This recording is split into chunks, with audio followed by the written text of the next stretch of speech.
40 के बाद माइग्रेन बदल गया। सबने कहा हार्मोनल है और आपने सोचा अब कुछ नहीं हो सकता। तो चलो आज मैं आपको दिखाता हूँ कि क्लू कहाँ पे छुपा है। स्कैन में नहीं, आपके कैलेंडर में। और एक बात जो शायद आपको पता नहीं, प्रॉब्लम हार्मोन की कमी नहीं है, कुछ और है जो मैं एंड में बताऊंगा। मैं हूं डॉक्टर सिकंदर, आपके घर का न्यूरोलॉजिस्ट। इस चैनल पे हम रोजाना scientific brain health tips discuss करते हैं, तो तुरंत फॉलो करो। ओपीडी में एक 44 साल की कविता जी आई।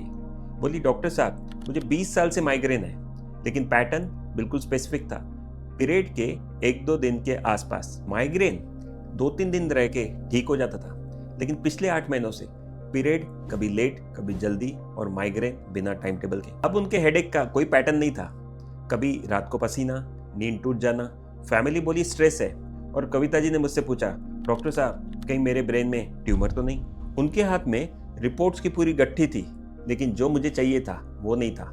मुझे चाहिए था पीरियड और माइग्रेन का एक सादा कैलेंडर। अब समझो, माइग्रेन वाला ब्रेन एक चीज मांगता है, स्टेबिलिटी। सोचो एक स्टेशन जहां ट्रेन रोज सेम टाइम पे सेम प्लेटफॉर्म पे आती है, पूरा स्टेशन उस टाइम टेबल के अनुसार चलता है। 40 के बाद बॉडी का हार्मोन सिस्टम एक ट्रांजिशन में आता है। पीरियड्स कभी दूर कभी पास कभी स्किप। इसी को हम कहते हैं पेरीमिनोपॉज, यानी मीनोपॉज से पहले बदलते हुए साल। अब ट्रेन वही है, स्टेशन वही है, लेकिन टाइम टेबल रोज बदल रहा है, और माइग्रेन वाले ब्रेन को यही सबसे ज्यादा प्रॉब्लम देता है। अब वो बात जो मैंने शुरुआत में अधूरी छोड़ी थी, लोग समझते हैं हार्मोन कम हुआ इसलिए माइग्रेन बढ़ा, लेकिन न्यूरोलॉजी ये कुछ और कहता है। माइग्रेन को ट्रिगर हार्मोन का लो लेवल नहीं, उसकी अचानक गिरावट करती है, कमी नहीं गिरावट। इसलिए आपके पीरियड के पहले जब हार्मोन गिरता था तो आपको हेडेक होता था, और पेरीमिनोपॉज में ये कभी ऊपर कभी नीचे, इसलिए माइग्रेन बेकाबू हो जाता है। और मीनोपॉज की बात, जब हार्मोन कम रहता है लेकिन स्टेबल रहता है, तो बहुत सारी लेडीज में माइग्रेन इंप्रूव हो जाता है। ये एक ही मैकेनिज्म पूरी कहानी हमें समझा देता है। डेटा भी यही कहता है, माइग्रेन वाली मिड लाइफ वुमेन में महीने में 10 या ज्यादा हेडेक डेज, जिनकी साइकिल्स रेगुलर थी उनमें 100 में से 8 को, जिनको पेरीमेनोपॉजल सिम्टम्स थे उनमें 100 में से 12 को, और जिनके पीरियड स्किप हो रहे थे उनमें सबसे ज्यादा पाया गया। ये एसोसिएशन है, हर वुमेन के लिए लागू होगा जरूरी नहीं। अब न्यूरोलॉजिस्ट वाली वार्निंग, 40 के बाद बदला हुआ हेडेक हार्मोनल हो सकता है, लेकिन हर बदला हुआ हेडेक सिर्फ हार्मोनल हो ऐसा जरूरी नहीं। अगर आपको अचानक बहुत सीवियर हेडेक हुआ, या फिर हेडेक के साथ फिट्स आए, एक साइड ढीला पड़ गया, झुनझुनी होने लगे, तो ये सादा हेडेक नहीं है। इसके लिए तुरंत हॉस्पिटल में पहुंचना पड़ेगा। तो ओपीडी में कविता जी ने मुझसे पूछा कि डॉक्टर साहब तो मैं हार्मोनल टेस्ट कराऊं? तो मैंने उन्हें समझाया कि हार्मोन का एक टेस्ट सिर्फ एक फोटो है, और पेरीमिनोपॉज एक चलती हुई फिल्म। क्योंकि हार्मोन का लेवल हर वीक बदलता है, इसलिए अगर 45 की उम्र के बाद टिपिकल सिम्टम्स हो तो पेरीमिनोपॉज बिना ब्लड टेस्ट के पहचाना जा सकता है। क्योंकि फोटो से फिल्म समझ में नहीं आएगी, फिल्म समझने के लिए चाहिए 3 महीने का रिकॉर्ड, और वही असली टूल मैं आपको बताऊंगा। बस ये 4 शब्द याद रखिए, पेन, PAIN।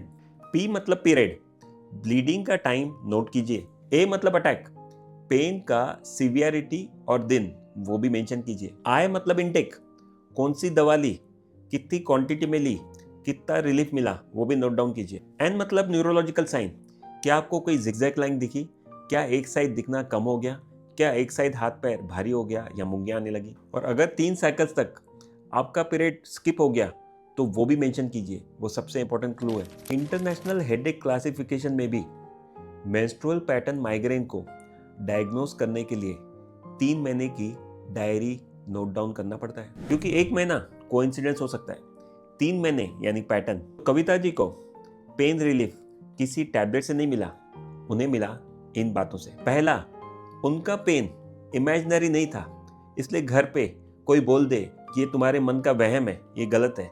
हार्मोन कम होना बायोलॉजी है, वहम नहीं। दूसरा, हर हेडेक ब्रेन ट्यूमर नहीं रहता, हमने उनका MRI नहीं करवाया, हमने उनको सिर्फ पैटर्न फॉलो करने बोला, और 3 महीने के पैटर्न ने हमें वो दिखा दिया जो MRI नहीं दिखा सकता था, और उसी से बना उनका पर्सनल ट्रीटमेंट प्लान। तो आज का ब्रेन पासबुक एंट्री नोट करो।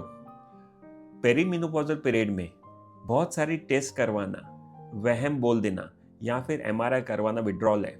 प्रॉपर पैटर्न फॉलो करके न्यूरोलॉजिस्ट को प्रॉपर अपडेट करना ये डिपॉजिट है, क्योंकि एमआरआई बता सकता है क्या नहीं है, लेकिन पैटर्न बता सकता है कि क्या हो रहा है। आज रात को ही अपनी डायरी में पहली एंट्री कीजिए, रोज 20 मिनट नोटिस कीजिए। अगर आप उस एज ग्रुप में हैं तो ये आपके लिए बहुत बड़ा डिपॉजिट होगा। अगर आप आपकी फैमिली में किसी को जानते हैं जो 40 के बाद माइग्रेन से अफेक्ट हो रहा है, तो उन्हें ये वीडियो भेजिए और कमेंट में लिखिए कैलेंडर, मैं पढ़ूंगा। अपने घर में न्यूरोलॉजिस्ट रखिए। ब्रेन हेल्थ सिंपल है, बस नॉलेज होना जरूरी है।